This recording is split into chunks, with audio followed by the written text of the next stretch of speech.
Hi friends, ಎಲ್ಲರಿಗೂ ನಮಸ್ಕಾರ. ಬನ್ನಿ ಫ್ರೆಂಡ್ಸ್, ಶಾರದೆ ಸೀರಿಯಲ್ನ ಇವತ್ತಿನ ಸಂಚಿಕೆಯಲ್ಲಿ ಏನಾಗ್ತಿದೆ ಅಂತ ನೋಡ್ಕೊಬರೋಣ.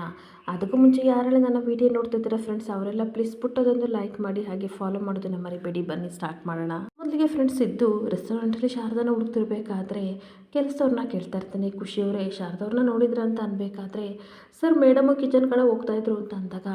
ಈಗಷ್ಟೇ ಅಲ್ಲಿಂದ ಬಂದಲ್ಲ, ಅಲ್ಲೆಲ್ಲೂ ಕಾಣ್ತಾ ಇಲ್ವಲ್ಲ ಅಂತ ಕಿಚನ್ ಕಡೆಗೆ ಹೋಗ್ತಿರ್ಬೇಕಾದ್ರೆ ಶಾರದಾ ಬರ್ತಾಳೆ. ಶಾರದಾ ಬಂದು ಸ್ಮೈಲ್ ಮಾಡಿ ತನ್ನ ಪಡೆ ತಾನು ಹೋಗ್ತಿರ್ಬೇಕಾದ್ರೆ ಹಿಂದೆ ಹಿಂದೆ ಸಿದ್ದು ಹೋಗ್ತಾ ಇರ್ತಾನೆ. ಏನು ಸರ್, ಒಳ್ಳೆ ಚಿಕ್ಕ ಮಕ್ಕಳು ಅಮ್ಮನ ಸೆರಗಿಡ್ಕೊಂಡು ಹಿಂದೆ ಹಿಂದೆ ಬಂದಂಗೆ ನೀವು ನನ್ನ ಹಿಂದೆ ಬರ್ತಿದ್ದಾರಲ್ಲ, ನೋಡಿದವ್ರು ಏನು ಅನ್ಕೋತಾರೆ ಅಂತ ಅಂದಾಗ, ಸುಮ್ಮನೆ ಇರಿ, ನೋಡಿದವರು ರೊಮ್ಯಾಂಟಿಕ್ ಕಪಲ್ ಅಂತ ಅನ್ಕೋತಾರೆ ಅಂತ ಅಂದಾಗ, ಇಲ್ಲ ಇಲ್ಲ, ಈ ರೆಸ್ಟೋರೆಂಟಲ್ಲಿ ನಮ್ಮಿಬ್ಬರಿಗೂ ಲೂಸು ಅಂತ ಅನ್ಕೋತಾರೆ ಅಂತ ಅಂದಾಗ, ಏನು ಶಾರದವ್ರೆ ನನ್ನನ್ನು ಲೂಸು ಅಂತ ಅಂತೀರಾ ಅಂತ ಅಂದಾಗ, ಇನ್ನೇನು ಮತ್ತೆ ಸುಮ್ಮನೆ ಇರಬೇಕು ತಾನೇ, ಎಷ್ಟು ಪ್ರಾಬ್ಲಮ್ ಆಗಿದೆ, ನನ್ನ ನೋಡಿದರೆ ದುಡ್ಡು ಅವನ ಥರ ಆಗಿದೆ, ಮನಸ್ಸು ಬೇರೆ ಸರಿ ಇಲ್ಲ, ನೀವು ನೋಡಿದರೆ ಇಷ್ಟು ಆರಾಮಾಗಿದ್ದೀರಾ ಅಂತ ಅಂದಾಗ, ನಿನ್ನೆಗೆ ನಾಳೆಗೆ ಇಂದು ನಮ್ಮದೇ ಖುಷಿಯಾಗಿರಿ ಅಂತ ಸಾಂಗ್ ಹೇಳ್ತಾ ಇರಬೇಕಾದ್ರೆ ಇವಳು ಮಾತ್ರ ಹಾಗೆ ಕೋಪ ಮಾಡ್ಕೊಂಡು ಗುರಾಯಿಸ್ತಾ ಇರ್ತಾರೆ. ಈ ರೀತಿ ಇರಬೇಡಿ ಕಣ್ರಿ, ಯಾವುದು ಏನು ಬದಲಾಗಲ್ಲ, ಸುಮ್ಮನೆ ನಗ್ನಾಗ್ತಾ ಇರಿ ಅಂತ ಸಿದ್ದು ಮಾತಾಡ್ತಿರ್ಬೇಕಾದ್ರೆ ಕಸ್ಟಮರ್ಸ್ ಬರ್ತಾ ಇರ್ತಾರೆ. ಎಕ್ಸ್ಕ್ಯೂಸ್ ಮಿ ಸರ್, ನಿಮ್ಮ ಹೆಸರೇನು, ಹಾಗೆ ಇಲ್ಲಿ ಏನೇನು ಮೆನು ಇದೆ ಇವತ್ತು ಅಂತ ಅನ್ಬೇಕಾದ್ರೆ, ತೆಂಗಿನಕಾಯಿ ಚಿತ್ರಾನ್ನ ಇದೆ, ಹಾಗೆ ದೋಸೆ ಎಲ್ಲ ಇದೆ ಅಂದಾಗ, ಸರ್ ಎರಡು ನನ್ನ ಪ್ಲೇಟ್ ಕೊಡಿ ಅಂತ ಅಂದಾಗ, ಸಿದ್ದು ಲಿಸ್ಟ್ ಮಾಡಿಕೊಂಡು ಕಿಚನ್ ಒಳಗಡೆ ಬಂದು ಅರುಣ್ಗೆ, ನೋಡಿ ಟೇಸ್ಟ್ ಎಲ್ಲ ಸಖತ್ತಾಗಿರಬೇಕು, ಇದ್ರಲ್ಲಿ ನಾನು ಕಾಂಪ್ರಮೈಸ್ ಆಗಲ್ಲ, ಯಾವುದನ್ನೂ ಹಾಳು ಮಾಡಬಾರ್ದು ಅಂತ ಅಂದಾಗ,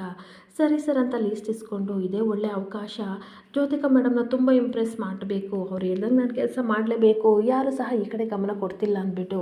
ತಿಂಡಿ ಮಾಡ್ತಿರ್ಬೇಕಾದ್ರೆ ಸಿಕ್ಕಾಬಟ್ಟೆ ಉಪ್ಪನ್ನ ಅರುಣು ಹಾಕ್ತಾ ಇರ್ತಾನೆ. ಹಾಗೆ ನನ್ನ ಕಡೆ ಅರುಣು ತುಂಬ ಚೆನ್ನಾಗಿ ತಿಂಡಿನ ಮಾಡಿಕೊಟ್ಟು ಅದರಲ್ಲಿ ಸಿಕ್ಕಾಬಟ್ಟೆ ಉಪ್ಪಾಕಿ ಸಿದ್ದು ಕೈಲಿ ಕೊಟ್ಟಾಗ, ತುಂಬ ಚೆನ್ನಾಗಿದೆ ಸ್ಮೆಲ್ ಅಂತ ತೊಗೊಂಡೋಗಿ ಕಸ್ಟಮರ್ಗೆ ಕೊಡೋಕೆ ಹೋಗ್ತಾ ಇರ್ತಾನೆ.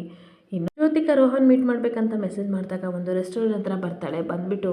ಎಲ್ಲೂ ರೋಹನ್ ಕಾಣ್ತಾ ಇಲ್ವಲ್ಲ, ಒಳಗಡೆ ಏನಾದರೂ ಇರ್ಬೋದಾ ಅಂತ ನೋಡ್ತಾ ಇರಬೇಕಾದ್ರೆ ಆಲ್ರೆಡಿ ರೋಹನ್ ಇನ್ನೊಂದು ಹುಡುಗಿ ಜೊತೆ ಎಂಗೇಜ್ ಆಗಿ ಮಾತಾಡ್ಕೊಂಡು ಕೂತಿರ್ಬೇಕಾದ್ರೆ ಸಡನ್ನಾಗಿ ಜ್ಯೋತಿಕನ ನೋಡ್ಬಿಡ್ತಾನೆ. ಅಷ್ಟೊತ್ತಿಗೆ ಈ ಹುಡುಗಿನ ಕಳಿಸ್ಬಿಟ್ಟು ಹಾಗೆ ಮುಖನ ಆ ಕಡೆ ಮಾಡ್ಕೊಂಡು ಕೂತಿರ್ಬೇಕಾದ್ರೆ ಜ್ಯೋತಿಕಾ ಬರ್ತಾಳೆ. ಜ್ಯೋತಿಕನ ಬಂದಾಗ, ಜ್ಯೋತಿಕಾ ನಿಜವಾಗ್ಲೂ ಇಷ್ಟೆಲ್ಲ ಆದಮೇಲೆ ನೀನು ನನ್ನನ್ನು ಮೀಟ್ ಮಾಡೋಕ್ಕೆ ಬರ್ತೀಯಾ ಅಂತ ನನ್ನ ಕನಸಲ್ಲೂ ಅಂದ್ಕೊಂಡಿರಲಿಲ್ಲ, ಐ ಕಾಂಟ್ ಬಿಲೀವ್ ದಿಸ್ ಅಂತ ಅನ್ಬೇಕಾದ್ರೆ,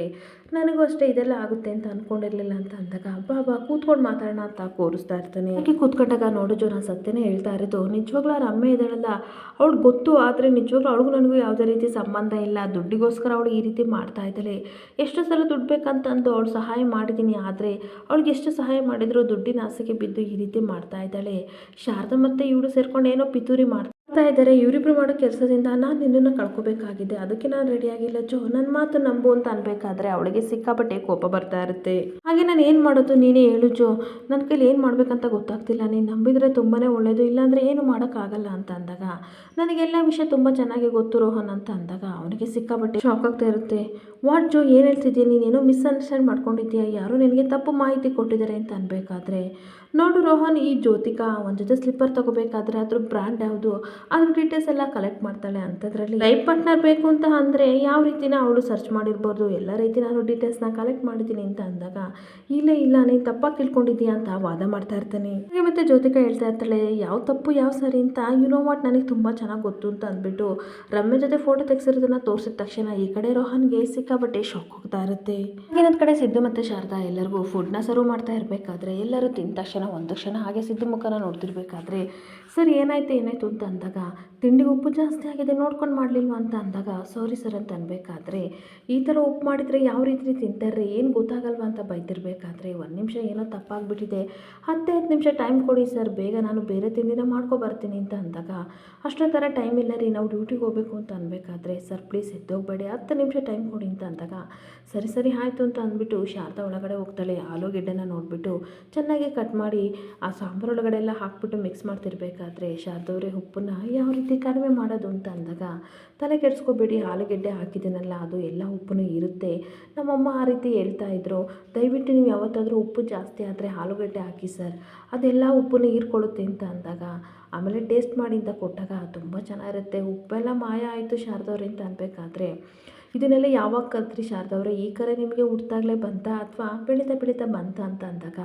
ಇವಾಗ ತಮಾಷೆ ಇಲ್ಲ ಬೇಡ, ಕಸ್ಟಮರ್ಸ್ ಎಲ್ಲ ಬೈತಾ ಇದ್ದಾರೆ, ಬನ್ನಿ ಸರ್ ಬೇಗ ಸರ್ವ್ ಮಾಡೋಣ ಅಂತ ಅಂದಾಗ, ಸರ್ವ್ ಮಾಡಿದ ತಕ್ಷಣ ಎಲ್ಲರೂ ಖುಷಿಯಿಂದ ತಿಂತಾ ಇರ್ತಾರೆ. ಜೊತೆಗೆ ಹೇಳ್ತಾ ಇರ್ತಾರೆ, ಅಲ್ಲ ಈ ರೀತಿ ತಿಂಡಿನ ಮಾಡ್ತಾ ಇದ್ದೀರಲ್ಲ, ಸರ್ವ್ ಮಾಡೋಕ್ಕೆಲ್ಲ ಬರಲ್ಲ ಅಂತ ಅಂದಮೇಲೆ ರೆಸ್ಟೋರೆಂಟ್ ಏನಕ್ಕೆ ಮಾಡ್ತೀರಾ ಅಂತ ಸಿದ್ದು ಶಾರದನ ಬಂದರ್ ಕಸ್ಟಮರ್ ಎಲ್ಲ ಬೈತಾ ಇರ್ತಾರೆ. ಈ ರೆಸ್ಟೋರೆಂಟ್ಗೆ ಬ್ಯಾಡ್ ಕಮೆಂಟ್ಸ್ ಬರಬೇಕು, ಹಾಗೆ ಬ್ಯಾಡ್ ರಿವ್ಯೂ ಬರಬೇಕು, ಆ ರೀತಿ ನಾವು ಇನ್ಸ್ಟಾಗ್ರಾಮೆಲ್ಲ ಹಾಕ್ತೀವಿ ಅಂತ ಅನ್ಬೇಕಾದ್ರೆ ಇವರಿಗೂ ಸಿಕ್ಕಾಪಟ್ಟೆ ಶಾಕ್ ಆಗ್ತಾ ಇರುತ್ತೆ. ಅಷ್ಟೊತ್ತಿಗೆ ಬಂದಿರೋ ಗೆಸ್ಟಲ್ಲಿ ಒಬ್ಬರು ಹಿರಿಯರು ಹೇಳ್ತಾ ಇರ್ತಾರೆ, ಅಲ್ಲ ಎಕ್ಸ್ಕ್ಯೂಸ್ ಮೀ, ಏನಕ್ಕೆ ಈ ರೀತಿ ಕೋಪ ಮಾಡ್ಕೊಂಡಿದ್ದೀರಾ, ಜಸ್ಟ್ ಉಪ್ಪು ಜಾಸ್ತಿ ಆಗಿದ್ದಕ್ಕೆ ಈ ರೀತಿ ಕೋಪ ಮಾಡ್ಕೋಬೇಡಿ, ಇದೆಲ್ಲ ತಪ್ಪಲ್ವಾ ಅಂದಾಗ ಕೆಲವರು ಹೇಳ್ತಾ ಇರ್ತಾರೆ, ಉಪ್ಪು ಜಾಸ್ತಿ ಆಗಿರೋದು ನಿಮಗೆ ಸಣ್ಣ ವಿಷಯ ಅಲ್ವ ಸರ್ ಅಂತ ಅಂದಾಗ, ಇದು ಸಣ್ಣ ವಿಷಯ ದೊಡ್ಡ ವಿಷಯ ಪ್ರಶ್ನೆ ಇಲ್ಲ, ನಮ್ಮನೇಲಿ ಈ ರೀತಿ ಆಗುತ್ತಲ್ವ, ನಾವು ಅಡ್ಜಸ್ಟ್ ಮಾಡ್ಕೊಂಡು ಹೋಗ್ತೀವಲ್ವಾ, ಪಾಪ ಅವ್ರು ಏನೋ ಮಿಸ್ ಆಗಿ ಆಗ್ಬಿಟ್ಟಿದೆ, ಅದಕ್ಕೆ ರಿಕ್ವೆಸ್ಟ್ ಮಾಡ್ಕೊಂಡಿದ್ದೀನೆಲ್ಲ ಸರಿ ಮಾಡ್ಕೊಂಡಿದ್ದಾರೆ, ಅರ್ಥ ಮಾಡ್ಕೊಳ್ಳಿ ಅಂತ ಹೇಳ್ತಿರ್ಬೇಕಾದ್ರೆ ಸಿದ್ದು ಸಹ ತುಂಬ ರಿಕ್ವೆಸ್ಟ್ ಮಾಡ್ತಾ ಇರ್ತಾನೆ, ದಯವಿಟ್ಟು ನನ್ನನ್ನು ಕ್ಷಮಿಸಿ, ಇವತ್ತಿನವರೆಗೂ ಈ ರೀತಿ ರೆಸ್ಟೋರೆಂಟಲ್ಲಿ ಯಾವತ್ತೂ ಆಗಿಲ್ಲ, ಉಪ್ಪು ಜಾಸ್ತಿ ಆಗಿಬಿಟ್ಟಿದೆ, ಇಷ್ಟುವರೆಗೂ ಪೇಷನ್ಸ್ ಆಗಿ ಕೂತ್ಕೊಂಡು ಇವಾಗ ತಿಂಡಿ ತಿಂತಿದ್ದೀರಾ, ಅದಕ್ಕೆ ತುಂಬ ಥ್ಯಾಂಕ್ಸ್ ಅಂತ ಎಲ್ಲರೂ ರಿಕ್ವೆಸ್ಟ್ ಮಾಡ್ಕೋತಾ ಇರ್ತಾನೆ. ಹಾಗೆ ಎಲ್ಲ ಜನಗಳು ಒಂದು ರೀತಿ ಒಂದು ಮಾತಾಡ್ತಾ ಇರಬೇಕಾದ್ರೆ ಅಡ್ವೊಕೇಟ್ ಸುಂದರ್ ಅವರು ಬನ್ನಿ ಒಂದು ಪ್ಲಾನ್ ಹೇಳ್ತೀನಿ ಅಂತ ಅಂದಾಗ, ಏನು ಸರ್ ಅಂತ ಅನ್ಬೇಕಾದ್ರೆ, ಹೇಗಿದ್ರು ನಿಮ್ಮ ಕಡೆಯಿಂದ ತಪ್ಪಾಗಿದೆ, ಅದಕ್ಕೆ 2 ಡೇಸ್ನ ಫ್ರೀಯಾಗಿ ಫುಡ್ನ ಡೆಲಿವರಿ ಮಾಡ್ಕೊಡ್ತೀವಿ ಅಂತ ಹೇಳಿ ಅವಾಗ ಜನಗಳು ಒಳ್ಳೆ ಒಪಿನಿಯನ್ ಬರುತ್ತೆ. ಹಾಗೆ ಯಾವ ರೀತಿ ಬ್ಯಾಡ್ ರಿವ್ಯೂ ಸಹ ಕೊಡಲ್ಲ ಅಂತ ಅಂದಾಗ ಸಿದ್ದು, ನೋಡಿ ಸರ್ ನೀವೇನೇನು ಫುಡ್ ಆರ್ಡ್ರ್ ಮಾಡ್ತೀರಾ 2 ಡೇಸ್ನ ಫ್ರೀಯಾಗಿ ಕೊಡ್ತೀವಿ ಅಂತ ಅಂದಾಗ ಅಲ್ಲಿ ಬಂದಿರೋ ಕಸ್ಟಮರ್ಗೆಲ್ಲ ಸಿಕ್ಕಾಬಟ್ಟೆ ಖುಷಿ ಆಗ್ತಾ ಇರುತ್ತೆ. ಹಾಗೆ ಮತ್ತೆ ಸಿದ್ದು ಹೇಳ್ತಾ ಇರ್ತಾನೆ, ಸರ್ ಇದರಿಂದ ನಮಗೆ ಸಿಕ್ಕಾಬಟ್ಟೆ ಲಾಸ್ ಆಗಲ್ವಾ ಅಂತ ಅನ್ಬೇಕಾದ್ರೆ ಅದರಲ್ಲೇ ನೋಡಿ ಟ್ರಿಕ್ಸ್ ಇರೋದು, ಇವತ್ತು ಇಷ್ಟೊಂದು ಜನ ಬಂದಿದ್ದಾರೆ, ನಾಳೆ ಏನಾದರೂ ಇಷ್ಟೊಂದು ಜನ ಬರ್ತಾರಾ, ಇಲ್ಲ ತಾನೇ, ಅವಾಗ ಎಲ್ಲಿ ಲಾಸ್ ಆಗುತ್ತೆ ಅಂತ ಅಂದಾಗ, ಹೌದು ಸರ್ ನೀವು ಹೇಳೋದು ಸರಿ ಇದೆ ಅಂತ ಅನ್ಬೇಕಾದ್ರೆ, ನನ್ನ ಹೆಸರು ಅಡ್ವೊಕೇಟ್ ಸುಂದರ್, ನಿಮ್ಗೆ ಏನಾದರೂ ಸಹಾಯ ಬೇಕಾದರೆ ನನ್ನನ್ನು ಕೇಳಿ ಅಂತ ಅಂದಾಗ ಸಿದ್ದು ಶಾರದನಿಗೆ ಸಿಕ್ಕಾಪಟ್ಟೆ ಖುಷಿ ಆಗ್ತಾ ಇರುತ್ತೆ. ಹಾಗೆ ಮತ್ತೆ ಶಾರದಾ ಹೇಳ್ತಾ ಇರ್ತಾಳೆ, ನಿಜವಾಗ್ಲೂ ನನಗೆ ತುಂಬ ಟೆನ್ಷನ್ ಆಗಿತ್ತು ಸರ್, ಹೇಗೋ ಕೂಲ್ ಆಯಿತು ಅಂತ ಅನ್ಬೇಕಾದ್ರೆ, ಈ ಶಾರದವ್ರು ಇರಬೇಕಾದ್ರೆ ಯಾಕ್ರೆ ನೀವು ಟೆನ್ಷನ್ ಮಾಡ್ಕೋತೀರಾ, ನಿಮ್ಮ ಹತ್ರ ಎಲ್ಲದಕ್ಕೂ ಒಂದೊಂದು ಸೊಲ್ಯೂಷನ್ ಇರುತ್ತೆ ಅಂದಾಗ, ಇದಕ್ಕೇನೋ ಸೊಲ್ಯೂಷನ್ ಸಿಕ್ತು ಸರ್, ಆದರೆ ರೋಹನ್ ಹತ್ರ ಇರೋ ಸಾಕ್ಷಿನ ನಾವು ಯಾವ ರೀತಿ ಕಲೆಕ್ಟ್ ಮಾಡೋದು ನನಗಂತೂ ಒಂದು ಗೊತ್ತಾಗ್ತಿಲ್ಲ, ಮನಸ್ಸಿಗೆ ನೆಮ್ಮದಿನೇ ಇಲ್ಲ ಸರ್, ದೇವಸ್ಥಾನಕ್ಕಾದ್ರೂ ಹೋಗಿ ಬರ್ತೀನಿ ಅಂತ ಅಂದಾಗ, ಇದು ತುಂಬ ಅನ್ಯಾಯ, ನೀವು ಒಬ್ಬರೇ ಹೋಗ್ತೀರಾ, ನಾನು ಬರ್ತೀನಿ ಅಂತ ಅಂದಾಗ, ಬರ್ತಾ ದೀಪುಗಿನ್ನ ಚಿಕ್ಕವ್ರ ಥರ ಹಾಡ್ತೀರಾ ನೀವು, ಸರಿ ರೆಸ್ಟೋರೆಂಟ್ ಕ್ಲೋಸ್ ಆದಮೇಲೆ ಇಬ್ಬರು ದೇವಸ್ಥಾನಕ್ಕೆ ಹೋಗಿ ಬರೋಣ ಅಂತ ಹೇಳ್ತಾ ಇರ್ತಾಳೆ. ಹಾಗೆ ಇನ್ನೊಂದು ಕಡೆ ಮುರಳಿ ಎದ್ದು ಬರ್ತಾನೆ, ಎದ್ದು ಬಂದ ತಕ್ಷಣ ಆ ಮನೇಲಿ ಆಗಿದ್ರೆ ಇಷ್ಟೊತ್ತಿಗೆ ಸುಪ್ರಭಾತ ಹಾಡು ಕೇಳ್ತಾ ಇದ್ದೆ, ಕೆಲಸದವರು ಕಾಫಿ ತಂದು ಕೊಡ್ತಿದ್ರು, ಪೇಪರ್ ಕೊಡ್ತಾಯಿದ್ರು, ಈ ಮನೇಲಿ ಏನೂ ಇಲ್ಲ, ಇವರೆಲ್ಲ ಎದ್ದಿದ್ದಾರೆ ಇಲ್ವೋ ನನಗಂತೂ ಒಂದು ಗೊತ್ತಿಲ್ಲ, ನ್ಯೂಸ್ ಪೇಪರ್ ಆದರೂ ಓದೋಣ ಅಂತ ಹೋಗ್ತಾ ಇರ್ತಾನೆ, ಇದೇನಿದು ನ್ಯೂಸ್ ಪೇಪರು ಹೋದ ವರ್ಷದ್ದು, ಇದನ್ನು ಓದಂಗಿಲ್ಲ, ಜಸ್ಟ್ ಶೋಕಿಗೆ ಇಟ್ಟಿದ್ದಾಳೆ ಅಂತ ಅಂದ್ಬಿಟ್ಟು, ಆ ಮನೇಲಂತೂ ಗಂಡನ ದರ್ಪ ತೋರ್ಸೋಕ್ಕಾಗಲಿಲ್ಲ, ಈ ಮನೇಲಾದರೂ ತೋರಿಸೋಣ ಅಂದ್ಬಿಟ್ಟು, ವೈದೇಹಿ ಇನ್ನೂ ಎದ್ದಿಲ್ವಾ, ಸೂರ್ಯನ ಎತ್ತಿ ಮೇಲೆ ಬಂದಿದ್ದಾನೆ, ನೀವಿಬ್ಬರು ಮಲಗಿದ್ದೀರಾ ಅಂತ ಅಂದಾಗ, ನಾನು ಆಲ್ರೆಡಿ ಎದ್ದಾಯಿತು, ನೀವೇ ಇನ್ನೂ ಎದ್ದಿಲ್ಲ, ತೊಗೊಳ್ಳಿ ಅಂತ ಅಂದ್ಬಿಟ್ಟು ಲಿಸ್ಟ್ ಮಾಡಿ ಪೇಪರ್ನ ಕೊಡ್ತಾಳೆ. ಕಾಫಿ ಕೊಡಿ ಅಂತ ಅಂದರೆ, ಇದೇನೇ ಪೇಪರ್ ಕೊಡ್ತಿದ್ಯಾ ಅಂತ ಅಂದಾಗ, ಕಾಫಿ ಕೊಡೋಕ್ಕೆ ಕಾಫಿ ಪುಡಿ ಬೇಕಲ್ವಾ ಅಂದಾಗ, ಅಷ್ಟೇ ತಾನೇ ಆರ್ಡರ್ ಮಾಡಿ ಅಂದಾಗ, ನೀವೇ ಗುಂಡ್ಕಲ್ನಾಗ ಇರಬೇಕಾದ್ರೆ ನಾನೇನಕ್ಕೆ ಆರ್ಡರ್ ಮಾಡಲಿ, ಇಲ್ಲಿ ಇಷ್ಟಲ್ಲಿರೋದನ್ನೆಲ್ಲ ತೊಗೊಬನ್ನಿ ಅಂತ ಅಂದ್ಬಿಟ್ಟು ಬ್ಯಾಗ್ ತಕ್ಕೊಂಡು ಕೊಟ್ಟಾಗ, ಇದೇನಿದೆ ಬ್ಯಾಗ್ ಬೇರೆ ಕೊಡ್ತಾ ಇದೆಯಲ್ಲ, ಏನು ನನಗೆ ಚಮಕ್ ಕೊಡ್ತಿದೆಯಾ ಅಂತ ಮುರಳಿ ಕೇಳ್ತಾ ಇರ್ತಾನೆ. ಅಲ್ಲ, ಒಂದು ಹೆಣ್ಣಿನ ಜೊತೆ ಸಂಬಂಧ ಬೆಳೆಸ್ಬೇಕಾದ್ರೆ ಇರ್ಬೇಕಾದ್ರೆ ಧೈರ್ಯ, ಅವು ಕುಟುಂಬ ಸಾಕ್ಬೇಕಾದ್ರೆ ಇರಲ್ವಾ, ಇದೆಲ್ಲ ಮಾಡಲೇಬೇಕು ಅಂತ ಅಂದಾಗ, ಸ್ವಲ್ಪ ಅತಿ ಆಯಿತು ಅಂತ ಅಂದಾಗ, ಏನ್ರಿ ಅತಿ ಆಯಿತು ಅಂತ ಅಂದಾಗ, ಲಿಸ್ಟ್ ಅತಿ ಆಯಿತು ಕಣೆ ಅಂತ ಹೇಳ್ತಾ ಇರ್ತಾನೆ. ಹಾಗೆ ಏನು ಗೊತ್ತಾ ವೈದೇಹಿ, ಮಾವನ ಮನೇಲಿ ಇರಬೇಕಾದ್ರೆ ಬ್ಯಾಂಕ್ ಬ್ಯಾಲೆನ್ಸ್ ಜಾಸ್ತಿ ಇತ್ತು ಕಣೆ, ಇವಾಗ ನೋಡಿದರೆ ಮಾವ ಎಲ್ಲನೂ ಅದನ್ನು ಕ್ಲೋಸ್ ಮಾಡಿಬಿಟ್ಟಿದ್ದಾರೆ, ದುಡ್ಡಿನ ಸಮಸ್ಯೆ ಇದೆ ಅಂತ ಅಂದಾಗ, ನನಗೆ ಅದೆಲ್ಲ ಗೊತ್ತಿಲ್ಲ ರೀ, ಜ್ಯೋತಿಷ್ಯರು ಹೇಳಿದ್ದಾರೆ, ಮದುವೆ ಆದಮೇಲೆ 6 ತಿಂಗಳು ಗಂಡನೇ ಮನೆ ಜವಾಬ್ದಾರಿನ ನಿಭಾಯಿಸ್ಬೇಕಂತ, ನನಗೆಲ್ಲ ಗೊತ್ತಿಲ್ಲ, ನೀವೇ ತನ್ನಿ ಅಂತ ಅನ್ಬೇಕಾದ್ರೆ ಅಷ್ಟೊತ್ತಿಗೆ ಅವನು ಎದ್ದು ಬರ್ತಾಳೆ, ಏನಿದು ಗಂಡ ಹೆಂಡತಿ ಬೆಳಬೆಳಗಿನ ಇಬ್ಬರು ಜಗಳ ಆಡ್ತಿದ್ದೀರಾ ಅಪ್ಪ ಅಂತ ಅನ್ಬೇಕಾದ್ರೆ ವೈದೇಹಿ ಹೇಳ್ತಾ ಇರ್ತಾಳೆ, ಇಲ್ಲಮ್ಮ ದಿನಸಿ ಖಾಲಿ ಆಗಿದೆ ತೊಗೊಬನ್ನಿ ಅಂತ ನಿಮ್ಮಪ್ಪನಿಗೆ ಹೇಳ್ತಾ ಇದ್ದೆ, ಅಷ್ಟೊತ್ತಿಗೆ ಅವರು ಅಂತ ಹೇಳೋಕೋಬೇಕಾದ್ರೆ, ಏನಿಲ್ಲ ನಿಮ್ಮಮ್ಮ ಹಂಗೆ ನಾನು ಹೇಳ್ತಾ ಇದ್ದೆ, ನಾನೇ ಎಲ್ಲ ದಿನಸಿ ತರ್ತೀನಿ ಅಂತಂದರೆ ಬೇಡ ರೀ ಆರ್ಡ್ರ್ ಮಾಡ್ತೀನಿ ಅಂತ ಹೇಳ್ತಾ ಇದ್ಲು, ನೋಡಮ್ಮ ನಿಮ್ಮಿಬ್ಬರು ಜವಾಬ್ದಾರಿ ನಂದಲ್ವಾ, ಅಂದಮೇಲೆ ಗುಂಡ್ಕಲ್ಲಾಗಿದ್ದೀನಿ, ನಾನೇ ಹೋಗಿ ಎಲ್ಲ ದಿನಸಿ ಅಂಗಡಿನ ತರ್ತೀನಿ, ಇನ್ನೂ ಬೇಕಾ ಸಾಕಾ ಅಂತ ಕೇಳ್ತಾ ಇದ್ದೆ ಅನ್ಬೇಕಾದ್ರೆ, ಏನ್ರಿ ನೀವು ಈ ರೀತಿ ಹೇಳ್ತಾ ಇದ್ರಾ, ನನಗೆ ಬೇರೆ ರೀತಿ ಕೇಳಿಸ್ತು ಅಂತ ವೈದೇಹಿ ಟೀಸ್ ಮಾಡ್ತಿರ್ಬೇಕಾದ್ರೆ, ನೋಡಮ್ಮ ನಿಮ್ಮಮ್ಮ ಯಾವ ರೀತಿ ಜೋಕ್ ಮಾಡ್ತಾಳೆ ಅಂತ ಮುರಳಿ ಸುಳ್ಳು ಹೇಳ್ತಾ ಇರ್ತಾನೆ. ಹಾಗೆ ಅವನು ಹೇಳ್ತಾ ಇರ್ತಾಳೆ, ಹಾಗಾದರೆ ಅಪ್ಪ ನನಗೆ ಸ್ವಲ್ಪ ಸೋಪು ಕ್ರೀಮ್ ಎಲ್ಲ ಬೇಕು, ಫೇಸ್ ವಾಶ್ ಎಲ್ಲ ಬೇಕು, ಅದನ್ನೆಲ್ಲ ಈ ಲಿಸ್ಟಿಗೆ ಸೇರಿಸ್ಕೊಂಡು ತೊಗೊಬನ್ನಿ ಅಂತ ಅಂದಾಗ, ಅಮ್ಮ ಮಗಳು ಇಷ್ಟದಲ್ಲಿ ಲೀಸ್ಟ್ ಹೇಳ್ತಿದ್ದಾರೆ, ದೇವ್ರೆ ಜೇಬಲ್ಲಿ ಬಿಡ್ಗಾಸಿಲ್ಲ, ಏನಪ್ಪ ಮಾಡಲಿ ಅಂತ ಯೋಚನೆ ಮಾಡ್ತಿರ್ಬೇಕಾದ್ರೆ, ಸರಿ ಬ್ರಷ್ ಆದರೂ ಮಾಡ್ಕೊಂಡು ಹೋಗ್ರಿ ಅಂತ ಅನ್ಬೇಕಾದ್ರೆ, ಪರವಾಗಿಲ್ಲ ಮಿಕ್ಕಿದ್ದು ಚಿಲ್ಲರೆ ಒಂದು ಮಿಂಟಿ ತಿನ್ಕೋತೀನಿ, ಏನು ಸಮುದ್ರದಲ್ಲಿರೋ ಮೀನುಗಳೆಲ್ಲ ಏನು ಬ್ರಷ್ ಮಾಡ್ತಾವ ಇವಳಬ್ಳು ಅಂತ ಬೈಕೊಂಡು ರೇಷನ್ ತರಕ್ಕೆ ಅಂತ ಹೋಗ್ತಾ ಇರ್ತಾನೆ. ಹಾಗೆ ಇನ್ನೊಂದು ಕಡೆ ಜ್ಯೋತಿಕಾ ರೋಹನ್ಗೆ ಹೇಳ್ತಾ ಇರ್ತಾಳೆ, ರಮ್ಯ ಜೊತೆ ನಿನ್ಗೆ ಅಕ್ರಮ ಸಂಬಂಧ ಇತ್ತು ಅಂತ 200% ನಿಜ, ಅದು ನನಗೆ ತುಂಬ ಚೆನ್ನಾಗಿ ಗೊತ್ತು, ಸುಳ್ಳು ನನ್ನ ಹತ್ರ ಹೇಳ್ಬೇಡ ಅಂತ ಅಂದಾಗ ಅವನಿಗೆ ಸಿಕ್ಕಾಪಟ್ಟೆ ಶೇಮ್ ಆಗ್ತಾ ಇರುತ್ತೆ. ಹಾಗೆ ಮತ್ತೆ ಓಕೆ ಫೈನ್, ಸತ್ಯ ಎಲ್ಲ ನನಗೆ ಗೊತ್ತಾಗಿದೆ, ಇನ್ಮೇಲೆ ನಾನು ನಾಟಕ ಮಾಡೋ ಅವಶ್ಯಕತೆ ಇಲ್ಲ ಅಂತ ಅನಿಸುತ್ತೆ, ಆದರೆ ಏನು ಮಾಡಲಿ,